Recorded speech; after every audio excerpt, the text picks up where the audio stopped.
آج ہم 16ویں پارے کا خلاصہ پڑھیں گے۔ اللہ سے دعا کریں کہ باری تعالی ہم تمام پر اپنی رحمتیں برکتیں نازل فرمائے اور ہم تمام کو علم نافع عطا فرمائے، آمین ثم آمین۔ 16ویں پارے کے آغاز میں جس طرح ہم نے کل پڑھا تھا، 15ویں پارے کے آخر میں اور 16ویں کے آغاز میں حضرت سیدنا موسیٰ علیہ السلام اور خضر علیہ السلام کا واقعہ ہے۔ اس میں ایک روایت بہت اہم ہے کہ رسول اللہ صلی اللہ علیہ وسلم نے ارشاد فرمایا، اس کا مفہوم ہے کہ اگر موسیٰ علیہ الصلاۃ والتسلیم خاموشی اختیار فرما لیتے تو ہمیں اور بھی بہت ساری باتیں جو ہیں وہ سننے کو دیکھنے کو مل جاتی، کیونکہ یہ عجائبات میں سے ہے نا۔ ایک چیز بظاہر کچھ ہے لیکن حقیقت میں کچھ ہے۔ مثلا ہم وہ پہلا واقعہ دیکھتے ہیں کہ کشتی کو عیبدار بنا دینا۔ اسی کشتی میں سفر کیا تھا، اس کو عیبدار بنا دیا، معاملہ دیکھنے میں بڑا عجیب سا ہے۔ پھر غلام کو، لڑکے کو قتل کر دینا۔ پھر جس بستی میں جاتے ہیں بجائے اس کے کہ وہ بستی والے ان کی مہمان نوازی کریں، وہ مہمان نوازی سے انکار کر دیتے ہیں۔ یہ دیوار جو ہے جو گرنے کے قریب ہے اس کو یہ سیدھا کر دیتے ہیں۔ تو ان سب باتوں کا پھر وہ جواب بھی ارشاد فرماتے ہیں خضر علیہ الصلاۃ والتسلیم کہ وہ کشتی عیبدار اس لیے بنائی تھی کہ اس طرف جو بادشاہ تھا وہ ہر آنے والی حسین اور صحیح سلامت جو کشتی ہوتی تھی، خوبصورت کشتی، اس کو وہ لے لیا کرتا تھا۔ میں نے عیبدار بنا دیا تاکہ ان مزدوروں کا نقصان نہ ہو۔ غلام کو قتل کرنے کا جو معاملہ ہے وہ بڑا ہو جاتا تو اپنے ماں باپ کو شرک کی طرف لے جاتا۔ اللہ نے اس کا کوئی نہ کوئی بہترین نعمت بدلہ عطا کر دیا۔ دیوار سیدھی اس لیے کی، یہ بہت اہم بات ہے جو سمجھنے والی ہے۔ قرآن فرما رہا ہے وَكَانَ أَبُوهُمَا صَالِحًا، کہ خضر علیہ الصلاۃ والتسلیم نے فرمایا ان کا جو باپ تھا وہ نیک تھا، ان کا جو باپ تھا وہ نیک تھا۔ تو گویا ایک بات بہت اہم ہے، ماں باپ اگر نیک ہوں، صالح ہوں، تو ان کی نیکیوں کا فائدہ ان کی اولاد کو ضرور ملتا ہے۔ تو اللہ ہمیں ہماری اولادوں کو ہمارا اچھا ہی فائدہ پہنچائے۔ ہم دنیا سے چلے جائیں تو ہمارے بعد والے جو ہیں ان کو جب وہ ملیں تو کہیں ان کا جو باپ تھا وہ کم از کم اسی اعتبار سے اچھا ضرور تھا۔ پھر اس میں بڑی اہم باتیں ہم وہ کئی بار اس سے پہلے بھی پڑھ چکے ہیں۔ پھر ذوالقرنین کا جو واقعہ ہے، 3 میں نے آپ سے ذکر کیا تھا کل، 3 واقعات بہت اہم ہیں سورہ کہف میں۔ تیسرا جو واقعہ ہے وہ ذوالقرنین کا ہے۔ اب حضرت ذوالقرنین کے سفر کا تذکرہ ہے۔ پہلا جو ان کا سفر ہے وہ حتیٰ اذا بلغ مغرب الشمس، پھر حتیٰ اذا بلغ مطلع الشمس، پھر حتیٰ اذا بلغ بین السدین۔ 3 ان کے سفروں کا تذکرہ۔ اسی سفر میں ایک دیوار ہے جو ذوالقرنین تعمیر کرتے ہیں یاجوج ماجوج کے شر سے بچانے کے لیے۔ جب بستی والوں نے کہا جی یاجوج ماجوج آ جاتے ہیں، سب کچھ تباہ و برباد کر دیتے ہیں، ہم آپ کے لیے پیسہ دیتے ہیں، خراج دیتے ہیں، تو آپ ایسا کریں آپ ہمارے اور ان کے درمیان ایک رکاوٹ تعمیر کر دیں۔ تو ذوالقرنین نے کہا ما مکنی فیہ ربی خیر، مجھے جو اللہ نے دیا بہت زیادہ ہے، بہت اچھا ہے، بس تم میری مدد کرو۔ فَأَعِینُونِی بِقُوَّةٍ، قوت کے ذریعے سے میں تمہارے اور ان کے درمیان ایک دیوار کھڑی کر دوں گا۔ پھر وہ دیوار اس نے آتونی زبر الحدید، لوہے لاؤ، لوہے کو جلایا گیا، گرم کیا گیا، پگھلایا گیا۔ پھر وہ دیوار جو تھی بنائی گئی، پھر اس کے اوپر وہ جو لوہے کا جو معاملہ تھا پگھلا کے جو تھا وہ سارا کا سارا ڈال دیا گیا۔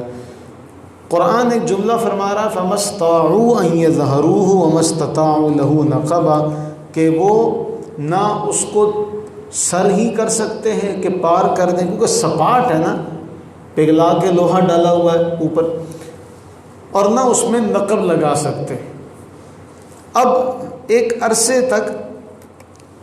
تک یہ رہا کہ جی شاید یہ دیوار چین جو ہے یہ سد سکندر ہی ہے، تو پھر بہت بعد میں پتہ چلا کہ یہ تو ایسی ہے ہی نہیں، فَمَسْتَطَاعُوا أَن يَظْهَرُوهُ وَمَا اسْتَطَاعُوا لَهُ نَقْبًا، کہ وہ کون سی دیوار ہے جس کے اوپر نہ چڑھا جا سکتا ہے نہ اس میں نقب لگایا جا سکتا ہے، تو وہ اللہ تعالیٰ کا معاملہ ہے۔ ایک بڑی اہم بات، آپ اتنے مضبوط اسباب حفاظت کے ذکر کرنے کے بعد حضرت ذوالقرنین نے جو بات کہی وہ بہت کمال کی ہے، کہا ھذا رحمۃ من ربی، یہ میرے رب کی رحمت ہے۔ ہاں، فَإِذَا جَاءَ وَعْدُ رَبِّي، جب میرے رب کا وعدہ آ گیا، جَعَلَهُ دَكَّا، تو یہ کیا ہو جائے گی؟ ریزہ ریزہ ہو جائے گی۔ ابھی تو یہ بہت مضبوط ہے، لیکن جب رب کا وعدہ آیا تو پھر اس کی کوئی حیثیت نہیں ہوگی، یہ بالکل ایک اڑتی ہوئی روئی کے گالے کی طرح ہو جائے گی۔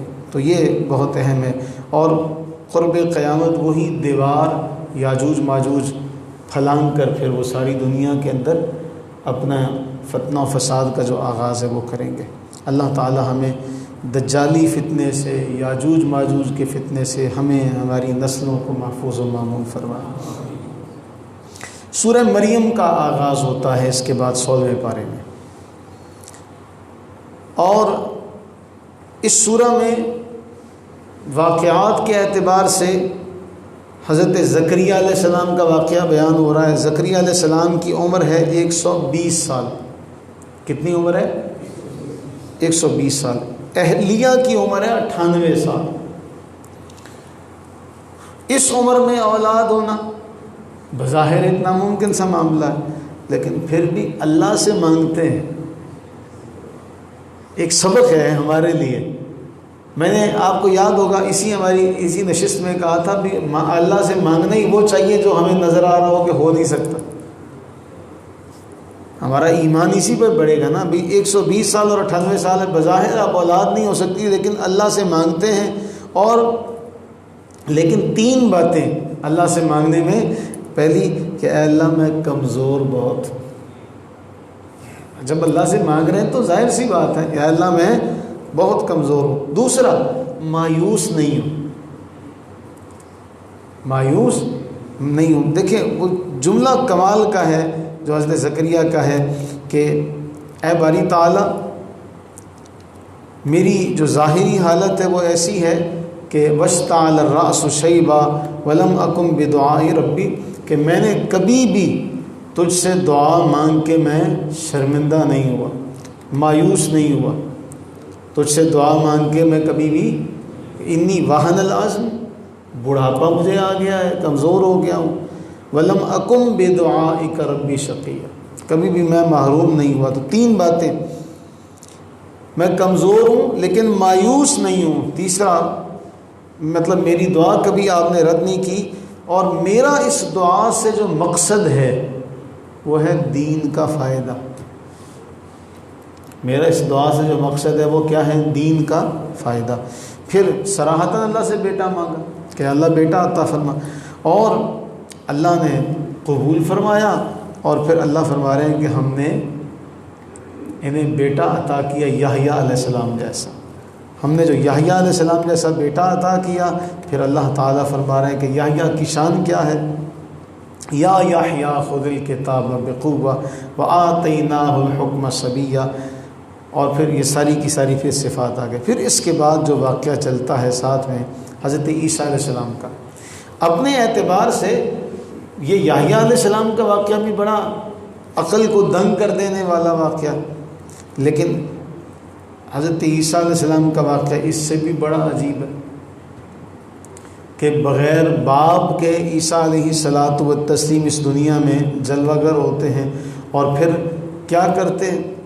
جب ان کی والدہ انہیں اٹھائے آتی ہیں تو اللہ تعالیٰ نے کیسا حسین نظام رکھا ہے کہ قوم والے کہتے ہیں یا اخت ہارون، اے ہارون کی بہن، ما کان ابوک امرأ سوء وما کانت امک بغیہ، یہ کیا کر کے لائی ہو؟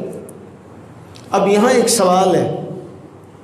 سوال ہے کہ یا اخت ہارون کہا تھا حضرت مریم کو، تو ہارون تو موسیٰ علیہ الصلوۃ والتسلیم کے بھائی ہیں، ہارون موسیٰ علیہ السلام کے بھائی کا نام ہے نا، تو یہ تو عیسیٰ علیہ السلام کی والدہ ہیں، تو یہ ہارون کی بہن۔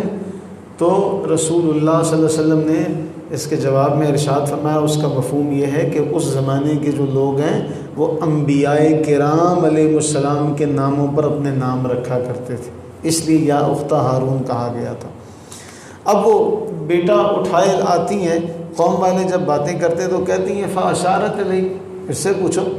وہ کہنے لگے کیف نکلم من کان فی المہد صبیا، وہ جو پنگوڑے میں ہے اس سے ہم باتیں کریں، اس سے ہم کیسے باتیں کر سکتے ہیں؟ اب عیسیٰ علیہ السلام گود میں ہیں، اللہ کی قدرت یہ ہے، معجزہ عیسیٰ علیہ السلام کا، انی عبد اللہ، کہتے میں اللہ کا بندہ ہوں، آتانی الکتاب، اللہ نے مجھے کتاب عطا کی ہے، وجعلنی نبیا، مجھے اللہ نے نبی بنایا۔ اپنے اعتبار سے دیکھیے زکریا علیہ السلام کا معاملہ، یحییٰ علیہ السلام کا معاملہ اور عیسیٰ علیہ السلام کا معاملہ، تو رسول اللہ علیہ وسلم یہ تو بچپن میں نبی ہوں، ان کی پیدائش سے پہلے خبر دی جائے کہ نبی عطا ہوگا، وہ پنگوڑے میں کلام کریں، گود میں کلام کریں کہ میں نبی ہوں، اور رسول اللہ صلی اللہ علیہ وسلم کو 40 سال تک پتہ ہی نہیں ہے کہ میں نبی ہوں۔ اور پھر اس پر ستم بالائے ستم یہ کہ روایات کو اس قدر کھینچا تان کے پیش کیا جاتا ہے کہ جی ان کو تو پتہ ہی نہیں تھا، وہ جب پہلی بار فرشتہ آیا تو اس کے بعد تو پریشان اتنے ہو گئے کہ کبھی کہیں میں یہ کر لوں، میں وہ کر لوں۔ اس طریقے کا جب معاملہ ہم رکھتے ہیں تو مولد کہتے ہیں بتاؤ یہ وہ بندہ ہے، یہ ہم نہیں سمجھتے ان چیزوں۔ تو اللہ کے نبی علیہ الصلوۃ والتسلیم نے تو فرمایا تھا نا، ہمارا عقیدہ ہے، جب پوچھا گیا متا کہ یا رسول اللہ صلی اللہ علیہ وسلم آپ کب نبی بنے، نبوت کے حوالے سے سوال کیا گیا تو فرمایا ابھی تو آدم پانی اور مٹی کے درمیان تھے، میں کنت نبیا، میں اس وقت بھی نبی تھا، میں کنت نبی، یعنی وہ کنت نبی عربی کے اعتبار میں اس وقت بھی نبی تھا جب ابو البشر کا بھی وجود پانی اور مٹی کے درمیان تھا، آب و گل کے درمیان تھے، ابھی ابو البشر بنے نہیں تھے، میں اس وقت بھی نبی تھا۔ تو واضح کر دیا۔ تو عیسیٰ علیہ الصلوۃ والتسلیم گود میں کلام کر کے کہتے ہیں وجعلنی مبارکہ، مجھے اللہ نے برکت والا بنایا، میں تمہیں حکم دیتا ہوں نماز کا، زکوٰۃ کا۔ یہ سارے کے سارے معاملات جو ہیں پھر اسی حضرت عیسیٰ علیہ الصلوۃ والتسلیم کے حوالے سے چلے۔ پھر اس میں حضرت ابراہیم علیہ الصلوۃ والتسلیم کا واقعہ ہے، اور پھر اس کے ساتھ ساتھ پھر آگے سورہ طٰہٰ کا آغاز ہوتا ہے۔ سورہ طٰہٰ کے آغاز میں اللہ تعالیٰ نے فرمایا محبوب ہم نے قرآن اس لیے نازل تو نہیں کیا کہ آپ اپنے آپ کو مشقت میں ڈالو۔ اللہ کے نبی علیہ الصلوۃ والتسلیم ساری ساری رات کھڑے رہتے ہیں، پاؤں سوج جاتے ہیں، اللہ فرما رہا ہے محبوب اس لیے تو ہم نے قرآن نازل نہیں کیا کہ آپ ساری رات کھڑے رہیں۔ اور پھر اس میں سب سے اہم بات حضرت جو دعا ہے موسیٰ علیہ الصلوۃ والتسلیم کی کہ قال رب اشرح لی صدری ویسر لی امری واحلل عقدۃ من لسانی یفقہوا قولی، اسی سے ملتی ہوئی دعا جو قرآن کریم میں دوسرے مقام پر ہے رب زدنی علما۔ تو قرآن کا سبق یہ ہے کہ اللہ سے جب بھی مانگو علم میں اضافے کی دعا مانگو، شرح صدر کی دعا مانگو۔ تو ہم بھی اللہ سے یہ دعا مانگتے ہیں کہ باری تعالیٰ ہمیں بھی شرح صدر عطا فرما، ہمارے کام کو آسان فرما، ہماری زبان کی گرہوں کو کھول دے، ہمارے جو باطنی معاملات ہیں ان کی بھی گرہوں کو کھول کے ہماری باطنی پرواز کو بھی بلندیاں عطا فرما، اور ہمیں وہ فہم اور قوت گویائی عطا فرما کہ ہم تیرا ہی کلام آگے پہنچائیں، تیری ہی بات کریں، تیری ہی بات لوگوں تک کرنے والے ہوں، اور ہماری بات میں مولا اثر پیدا کر دے۔ آمین ثم آمین۔